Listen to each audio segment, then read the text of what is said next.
بسم اللہ الرحمن الرحیم۔ 9th کلاس آج ہم لوگوں نے باب نمبر 4 شروع کرنا ہے۔ یہ ہمارا پاکستان کا لاسٹ چیپٹر ہے۔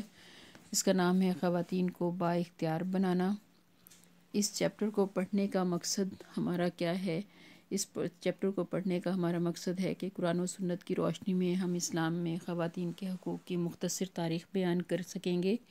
تحریک پاکستان میں خواتین کا کردار بیان کیا جائے گا۔ اس چیپٹر میں تشدد اور نسوانی تشدد کی تعریف کر سکیں گے اور 1947 سے اب تک قومی ترقی میں خواتین کی خدمات پر بھی بحث کر سکیں گے۔ نیکسٹ ہم لوگ خواتین کے تحفظ اور ان کو با اختیار بنانے میں حکومت کے اقدامات بیان کریں گے۔ اس چیپٹر میں سب سے پہلا ہمارا ٹاپک ہے قرآن و سنت کی روشنی میں اسلام میں خواتین کے حقوق۔ اسلام دین فطرت ہے جس کی تعلیمات کے مطابق بنیادی حقوق کے لحاظ سے سب انسان برابر ہیں۔ سب انسان حضرت آدم علیہ السلام کی اولاد ہیں۔ اس لحاظ سے اسلام میں جنس کی بنیاد پر عورت مرد کی کوئی تفریق نہیں۔ اللہ تعالیٰ کے نزدیک دونوں ہی اس کی مخلوق ہیں۔ قرآن و حدیث میں کثیر تعداد میں ایسے احکامات موجود ہیں جس سے اسلام میں عورت کے مقام، اہمیت اور اس کے حقوق کا تعین ہوتا ہے۔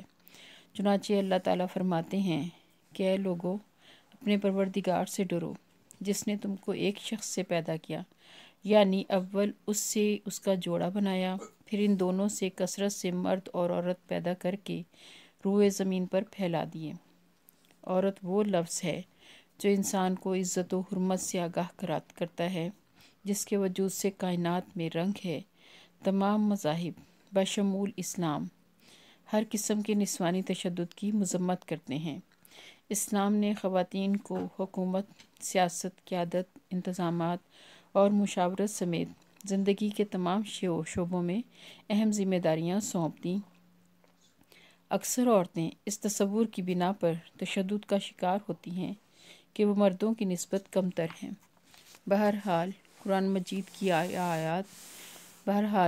مجید کی یہ آیات اس بات کی ترجمانی کرتی ہیں کہ اللہ تعالیٰ کے ہاں مردوں اور عورتوں کا رتبہ بحیثیت انسان برابر ہے۔ سورہ آل عمران میں ارشاد باری تعالیٰ ہے، میں کسی عمل کرنے والے کے عمل کو مرد ہو یا عورت ضائع نہیں کرتا، تم ایک دوسرے کی جنس ہو۔ سورۃ النحل میں آیت نمبر 97 میں اللہ تعالیٰ ارشاد فرماتا ہے، جو شخص نیک اعمال کرے گا، مرد ہو یا عورت، وہ مومن بھی ہوگا تو ہم اس کو دنیا میں پاک اور آرام کی زندگی سے زندہ رکھیں گے اور آخرت میں ان کے اعمال کا نہایت اچھا صلہ دیں گے۔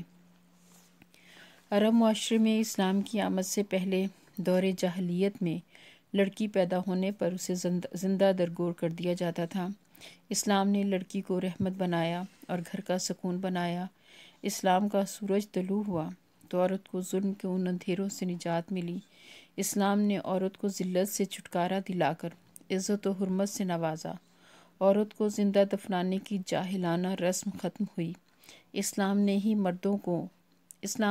عورتوں کو مردوں کے برابر حقوق دیے اور عورت کی حیثیت مستحکم کی۔ اسلام نے عورت کو مساوی حقوق دیے، عزت کا تحفظ، وراثت میں حصہ، حق مہر، خلا کا حق، تعلیم و تربیت کا حق، علیحدگی کی صورت میں اولاد رکھنے کا حق، رائے دہی کا حق، مشاورت کا حق عطا کیا۔ اگر عورت کے پاس ذریعہ روزگار ہو تب بھی اسلام نے یہ نہیں کیا کہ وہ اولاد کی کفالت کرے۔ یہ ذمہ داری والد کی ہے۔ ماں، بہن، بیٹی، بیوی کی شکل میں اسلام نے ہر رشتے سے عورت کا ترکے میں حصہ رکھا ہے۔ اسلام میں عمل اور اجر میں مرد و عورت برابر ہیں۔ چنانچہ قرآن مجید میں واضح کر دیا گیا کہ مردوں کو ان کاموں کا ثواب ہے جو انہوں نے کیے اور عورتوں کو ان کاموں کا ثواب ہے جو انہوں نے کیے، اور اللہ سے اس کا فضل مانگتے رہو۔ مزید فرمایا سورۃ النساء میں اللہ تعالیٰ فرماتے ہیں، اور جو نیک کام کرے گا، مرد ہو یا عورت، جبکہ وہ صاحب ایمان بھی ہوگا، تو ایسے لوگ بہشت میں داخل ہوں گے اور ان کی دل برابر بھی حق تلفی نہ کی جائے گی۔ قرآن پاک کے علاوہ کئی احادیث رسول صلی اللہ علیہ وآلہ وسلم میں بھی عورتوں کے حقوق و فرائض اور ان کی معاشرے میں اہمیت کا ذکر موجود ہے۔ خود دو جہاں کے محبوب حضور اکرم صلی اللہ علیہ وآلہ وسلم نے فرمایا کہ جس نے 2 لڑکیوں کی کفالت کی تو میں اور وہ جنت میں اس طرح داخل ہوں گے جس طرح میری یہ 2 انگلیاں آپس میں قریب ہیں۔ خاتم النبیین حضرت محمد صلی اللہ علیہ وآلہ وسلم نے ایک حدیث میں فرمایا، عورتوں کے معاملے میں اللہ سے ڈرو۔ دوسری جگہ فرمایا، تم میں سے کسی کے پاس 3 لڑکیاں یا 3 بہنیں ہیں اور وہ ان کے ساتھ اچھا سلوک کرے تو وہ جنت میں ضرور داخل ہوگا۔ حضور اکرم صلی اللہ علیہ وآلہ وسلم نے مزید فرمایا، دین آسان ہے، لوگوں کے لیے آسانی پیدا کرو، لوگوں کو مشکلات پہ مت ڈالو۔ اسلام ایک ایسا دین ہے جس نے عورت کو نہ صرف باوقار بنایا بلکہ اسے چادر اور 4 دیواری کی صورت میں تحفظ بھی عطا کیا۔ 9th کلاس انڈرلائن کریں یہ پیراگراف۔ حضرت حاجرہ علیہ السلام کا واقعہ ایک نمایاں مثال ہے جو اللہ تعالیٰ کے سامنے عورتوں کے رتبے کو اجاگر کرتی ہیں۔ اللہ تعالیٰ سے مدد مانگنے کی خاطر حضرت حاجرہ کوہ صفا اور مروہ کے درمیان دوڑیں تاکہ وہ حضرت اسماعیل علیہ السلام کو خوراک اور پانی مہیا کریں۔ یہ عمل اللہ تعالیٰ کو اتنا پسند آیا کہ صفا اور مروہ کے درمیان بھاگنا حج کا ایک عظیم رکن بنا دیا گیا۔ تمام مردوں اور عورتوں پر لازم ہو گیا کہ وہ حج کی تکمیل کے لیے ان کی پیروی کریں۔ اس واقعے سے اسلام میں عورتوں کی حیثیت اور اہمیت ظاہر ہوتی ہے۔ 9th کلاس نیکسٹ پیراگراف بھی انڈرلائن کریں۔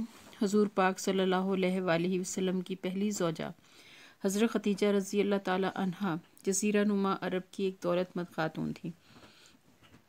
ان کا مکہ معظمہ میں ایک تجارتی مرکز تھا جسے وہ خود سنبھالتی تھیں۔ ان کا تجارتی سامان شام جیسے دور دراز ممالک کی منڈیوں تک جاتا تھا۔ حضرت خدیجہ رضی اللہ تعالی عنہا کے کاروبار کی کامیابی کو اس طرح دیکھا جاتا ہے کہ جب قبیلہ قریش کے تجارتی قافلے دوسرے ممالک کو جاتے تھے تو حضرت خدیجہ رضی اللہ تعالی عنہا کا قافلہ قریش کے سارے قافلوں کے برابر ہوتا تھا۔ بعثت نبوی صلی اللہ علیہ وآلہ وسلم کے بعد ہمارے نبی حضرت محمد صلی اللہ علیہ وآلہ وسلم نے اس بات پر زور دیا کہ معاشرتی اصلاحات کے لیے جدوجہد کے سلسلے کا اہم پہلو دنیا اور عرب کے مظلوم اور محکوم طبقات خصوصاً خواتین، خدام اور یتیموں کو بنیادی حقوق مہیا کرنا ہے۔ حضرت فاطمہ رضی اللہ تعالیٰ عنہا، حضرت عائشہ رضی اللہ تعالیٰ عنہا، حضرت زینب رضی اللہ تعالیٰ عنہا نامور خواتین کی وہ زندہ مثالیں ہیں، انڈرلائن کریں 9th کلاس یہ پوری لائن، جو ظلم و جبر کے سامنے ثابت قدم رہیں اور مشکل کی گھڑیوں میں مسلم خواتین کی رہنمائی کرتی رہیں۔ ہم اس نتیجے پر پہنچتے ہیں کہ دنیا اور آخرت دونوں میں بحیثیت انسان مرد اور عورت اللہ تعالیٰ کی نگاہ میں برابر ہیں۔ ان کو آخرت میں اپنے اپنے اعمال کے مطابق سزا اور جزا دی جائے گی جو انہوں نے اس دنیا میں سر انجام دیے ہوں گے۔ نیکسٹ ہمارا ٹاپک ہے 9th کلاس تحریک پاکستان میں خواتین کا کردار۔ پاکستان کا قیام اس طویل جدوجہد کا ثمر ہے جو مسلمانان برِ صغیر نے اپنے علیحدہ قومی تشخص کی حفاظت کے لیے شروع کی۔ قیام پاکستان کی جدوجہد آسان نہ تھی۔ اس عظیم جدوجہد میں برِ صغیر کی مسلم خواتین نے بھی لازوال کردار ادا کیا جو اپنی مثال آپ ہے۔ آپ نے ان خواتین میں مادر ملت محترمہ فاطمہ جناح، بیگم مولانا محمد علی جوہر، ان سب خواتین کے نام بیٹی انڈرلائن کرتے جائیں آپ لوگ، بیگم سلمہ تصدق حسین، بیگم جہاں آرا شاہ نواز، بیگم رانا لیاقت علی خان، بیگم جی اے خان، بیگم پروفیسر سردار حیدر جعفر، بیگم گیتی آرا، بیگم ہمدم کمال الدین، بیگم فرخ حسین، بیگم زریں سرفراز، بیگم شائستہ اکرام اللہ، فاطمہ بیگم، بیگم وقار النساء اور لیڈی نصرت ہارون سمیت متعدد عظیم خواتین شامل ہیں جنہوں نے برِ صغیر کی مسلم خواتین میں آزادی کے حصول کا شعور بیدار کر کے انہیں قیام پاکستان کی جدوجہد میں فعال کردار کے لیے منظم کیا۔ یہ وہ خواتین تھیں جو 20ویں صدی میں عملی، معاشرتی، تعلیمی، سیاسی میدان کی جاں باز، سرگرم اور نڈر کارکن رہیں۔ انہوں نے نہ صرف عام گھریلو عورت میں سیاسی شعور بیدار کیا بلکہ علیحدہ ملی تشخص کی تحریک کا جذبہ بھی اجاگر کیا۔ ان میں سے چند خواتین کا تحریک پاکستان میں کردار ذیل میں بیان کیا گیا ہے۔ انڈرلائن کریں 9th کلاس۔ قائد اعظم کی ہمشیرہ محترمہ فاطمہ جناح تحریک پاکستان کی جدوجہد میں قائد اعظم کے قدم بہ قدم ساتھ رہیں اور مسلم خواتین کی بیداری میں اہم کردار ادا کیا۔ آل انڈیا مسلم لیگ کی وہ متحرک ممبر تھیں۔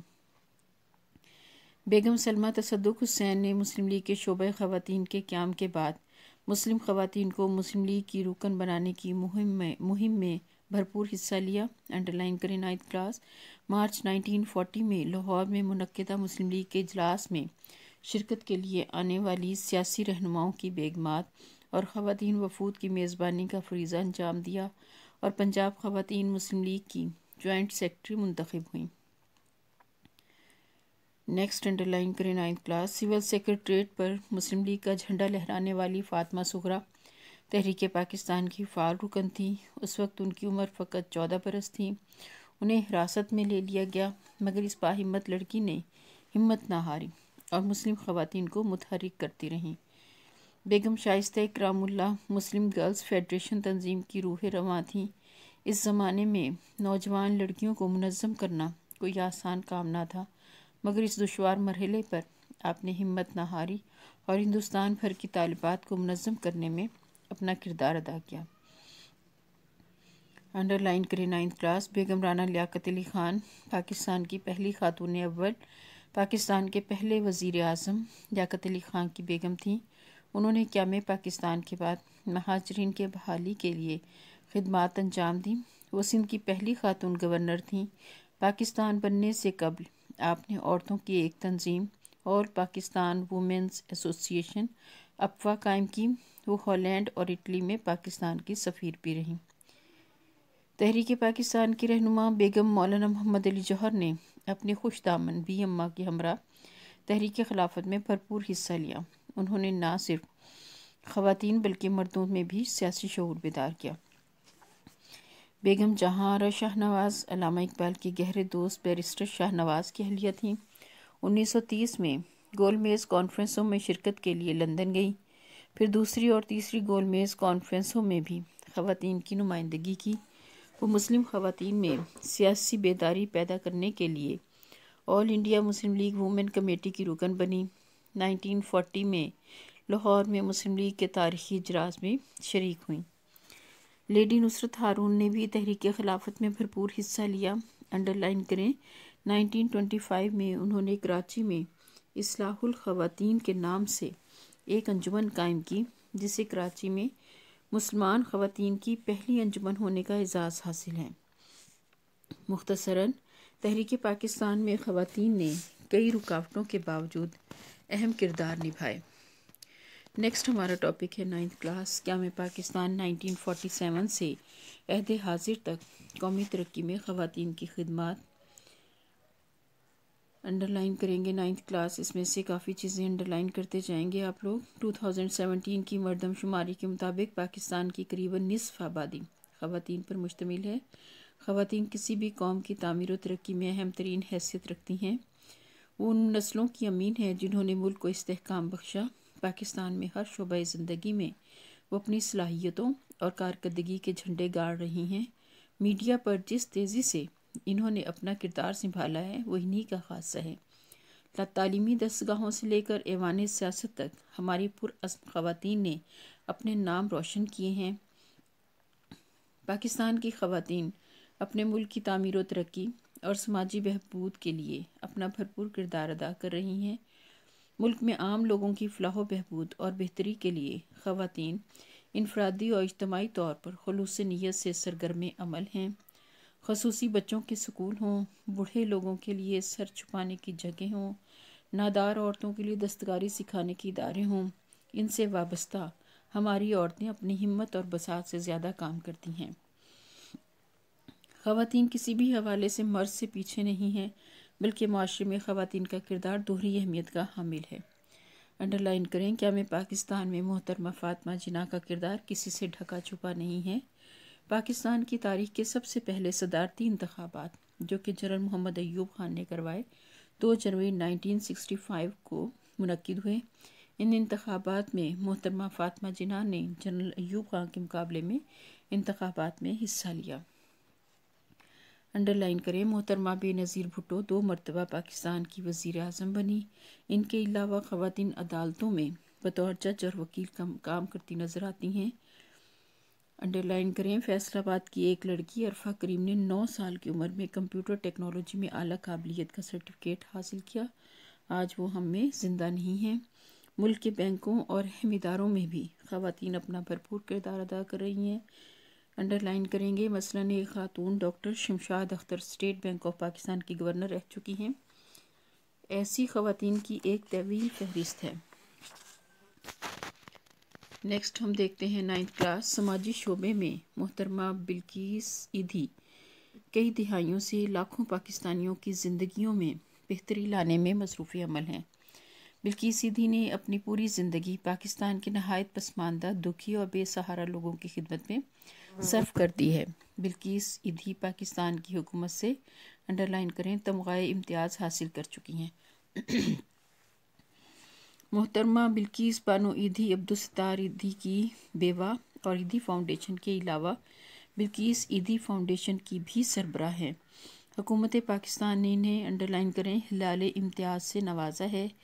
بلقیس ایدھی فاؤنڈیشن لاوارث بچوں کی دیکھ بھال سے لے کر لاوارث اور بے گھر لڑکیوں کی شادیاں کروانے کی ذمہ داری انجام دیتی ہے۔ 9th کلاس انڈرلائن کریں محترمہ ڈاکٹر نفیس صادق اقوام متحدہ میں انڈر سیکرٹری جنرل کے عہدے پر فائز رہ چکی ہیں۔ یہ دنیا کی پہلی خاتون تھیں جو اقوام متحدہ میں اتنے اعلیٰ عہدے پر فائز ہوئیں۔ پاکستان کی ایک بیٹی سمینہ بیگ انڈرلائن کریں پاکستان کی پہلی خاتون ہیں جو کیٹو پہاڑ کو سر کر چکی ہیں۔ اس کے علاوہ سمینہ دنیا کے 7 بر اعظموں کی 7 بلند ترین چوٹیوں کو بھی سر کر چکی ہیں۔ نہ صرف پاکستان بلکہ دنیا بھر میں انہوں نے عزم و ہمت کی اعلیٰ مثال قائم کی ہے۔ خواتین پاکستان میں تقریباً تمام بڑے شعبوں میں مثلاً فوج، صحت، تعلیم، کھیل، شوبز اور سیاست میں نمایاں کردار ادا کر رہی ہیں اور یہ ثابت کر رہی ہیں کہ وہ ملک و قوم کی ترقی میں اہم کردار ادا کر سکتی ہیں۔ یہ باہمت خواتین کامیابیوں اور نئی جہتوں کی اعلیٰ مثالیں ہیں۔ ڈاکٹر فہمیدہ مرزا کا تعلق پاکستان کے صوبہ سندھ سے ہے۔ وہ پاکستان کی پہلی خاتون ہیں جو 2008 سے 2013 تک قومی اسمبلی کی اسپیکر رہیں۔ 9th کلاس اس وقت ہم لوگوں نے آپ کی بک میں جو لاسٹ پیج پہ یعنی کہ پیج نمبر 106 پر سوال نمبر 4 دیا ہوا ہے کہ اس میں سوال نمبر 1 ہے قرآن و سنت کی روشنی میں اسلام میں عورت کے حقوق بیان کریں۔ لانگ کوسچن کیا ہے، اس لیے لانگ کوسچن آپ کا 95 پیج سے سٹارٹ ہو کے 97 پیج تک ہے، 95، 96 اور 97 پیج تک ہے۔ سوال نمبر 2 ہے تحریک پاکستان میں عورت کے کردار پر بحث کریں۔ اس کا آنسر بھی ہم لوگوں نے کیا ہے، تحریک پاکستان میں عورت کا کردار 97 سے 98 پیج تک ہے۔ تھرڈ کوسچن ہم نے کیا ہے پاکستان کی ترقی میں خواتین کے کردار پر بحث کریں۔ تو آپ دیکھیں گے آپ کی بک میں پیج نمبر 99 سے 100 تک اس سوال کا آنسر ہے۔ اور اسی پیج پہ 106 پہ آپ دیکھیں سوال نمبر 3 ہے مندرجہ ذیل سوالات کے مختصر جواب دیں۔ سوال نمبر 1 ہے قرآن کریم کی ایک آیت کی روشنی میں خواتین کے حقوق بیان کریں، پیج نمبر 96 پر ہے۔ سوال نمبر 2 ہے شارٹ آپ صلی اللہ علیہ وآلہ وسلم کی حدیث کی روشنی میں خواتین کے حقوق بیان کریں، یہ بھی پیج نمبر 96 پہ ہے۔ اوپر والا پیراگراف قرآن کریم کی آیات کی روشنی میں خواتین کے حقوق ہیں اور لاسٹ والا پیراگراف جو ہے وہ آپ صلی اللہ علیہ وآلہ وسلم کی حدیث کی روشنی میں خواتین کے حقوق بیان کیے گئے ہیں۔ اور سوال نمبر 3 شارٹ ہے تحریک پاکستان میں شامل 3 خواتین کے نام لکھیں، پیج نمبر 97 پہ میں نے آپ لوگوں کو انڈرلائن کروائے ہیں خواتین کے نام، ان میں سے کوئی بھی 3 جو ہیں وہ آپ لوگ اس میں سے 3 خواتین کے نام لکھ سکتے ہیں۔ 9th کلاس ان تینوں سوالوں کو اچھی طرح سے تیار کریں، یاد کریں۔ انشاءاللہ جنوری میں آپ لوگوں کے ڈیلی ٹیسٹ سٹارٹ ہوں گے تو اس میں آپ لوگوں کو یہ آپ کے سلیبس میں یہ چیپٹر بھی